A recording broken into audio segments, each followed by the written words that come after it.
Madam Secretary, on April 24th, a woman in Louisiana was deported along with her 7-year-old daughter and 4-year-old son, both of whom were U.S. citizens. The 4-year-old son had stage 4 cancer. Now, you just stated under oath that the mother consented to having her U.S. citizen children removed. But I have spoken with the attorney for that U.S. citizen child with stage 4 cancer. She has also made numerous statements to the press in which she stated unequivocally that at no time did the mother consent to her U.S. citizen children being removed. What evidence do you have to support your claim that she did consent? Congressman, we followed the same policies and procedures. What evidence do you have? What evidence do you have that she? What documentation do you have that mother consented? We will get that to you, sir. I don't have it with me. Please do. I understand it's hard to keep them all straight because you've deported multiple U.S. citizen children, but I'm asking specifically about the 4-year-old with cancer who was deported on April 25th. For the record, that family was also not given access to legal counsel before they were deported, even though their lawyer was in the same building at the time. I'm holding in my hands here a document called ICE Directive 11064, Interests of Non-Citizen Parents and Legal Guardians of Minor Children. This is the policy for how ICE agents should handle situations like this. It states unequivocally that parents and legal guardians should have the ability to make alternative care arrangements for minor children prior to their arrest or detention, and that ICE must afford parents the opportunity to consult with legal counsel. So, do the ICE agents working on this case who deported this 4-year-old with cancer of their own volition fail to follow ICE policies, or were they directed to by your office or anyone else in DHS leadership? Sir, this mother chose to keep her child with her. You have not produced any evidence to say so, but I'm asking again, have you directed DHS officers to ignore this It's policy? very different than the previous administration. The previous administration on March 15th, reclaiming my time, on March 15th, your department sent 3 airplanes to El Salvador. Those planes carried approximately 261 individuals who were imprisoned upon arrival. Did you personally review and approve the names of those 261 individuals before they were sent?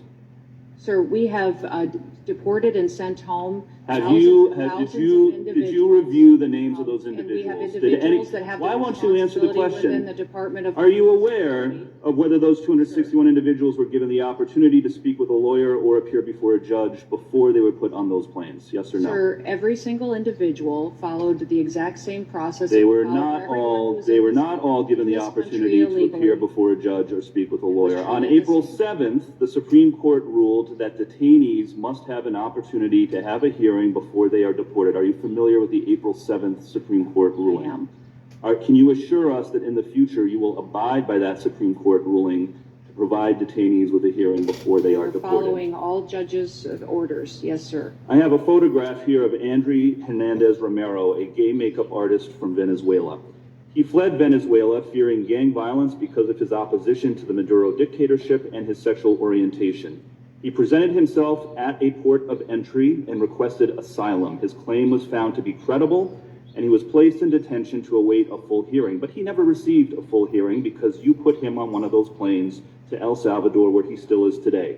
Listen to me. He had no criminal record in the United States or in any other country. He did not even enter the country illegally. He presented at a port of entry. He tried to do it the legal way, and to this date, the only evidence your department has presented to justify his imprisonment is that he had 2 tattoos, one that said mom and one that said dad. Do you have any other evidence to present for why this individual should be locked up in El Salvador? Sir, every case is used the same protocols and the same processes and inputs. Do you have any evidence other than the tattoos that say mom or dad for why this individual should be locked up? It's who they're affiliated with, their communication. You have not presented any other evidence, or has your department. Reclaiming my time, during your confirmation hearing, you said your focus would be on deporting immigrants who have been convicted of crimes and those who have received removal orders, but that is not what you have been doing. Instead, you have been deporting children with cancer, children who are U.S. citizens, a gay makeup artist who committed no crime and didn't even enter the country illegally. You have been sloppy. Your department has been sloppy, and instead of focusing on real criminals, you have allowed innocent children to be deported while you fly around the country playing dress up for the cameras. Instead of enforcing the laws, you have repeatedly broken them. You need to change course immediately before more innocent people are hurt on your watch. Interesting how finally Republicans still, and she's not the only one that keeps trying to answer questions to take up their time, dragging the question out. That's why they keep saying yes or no, because they only have so much time each person. Otherwise, things would go on forever. And they try to drag it out or talk slow, so it drags out their time. That's why they keep saying, reclaiming my time. And it used to be, if the person being questioned was a Republican and they were doing any of those tactics, the Democrat who was questioning would be considerate, and if the person was talking, they would just keep saying, reclaiming my time, but they wouldn't keep talking because they were trying to hold to the civilities of the law. Used to be the Republican or whoever would stop, but they're not doing that anymore. And so finally, the Democrats in power in Congress there and Senate are starting to, or have been, just talking right over them. If it's their time and the person's stalling their time, they will talk right the fuck over them.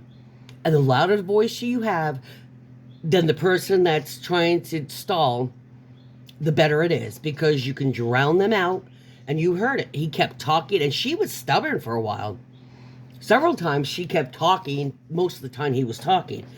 But she started giving up because he was persistent. He was like a freaking bulldog. Every time she was like, sir, when he says yes or no, that means fucking yes or no, not an explanation. Did you or did you not?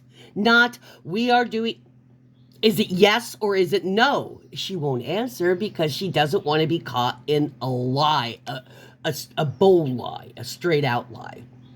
That's why she won't answer. Just in case anybody didn't catch what was going on. Because some people are turning it around and going, look at the Democrats ask them the questions and then they don't even let them answer. They don't let them answer because they're not answering it. They're stalling the time, and Democrats are very aware of it now. And more of them are fuck the civilities, because the other side isn't giving the civilities back, so blow off. And it's about damn time. It's about damn time.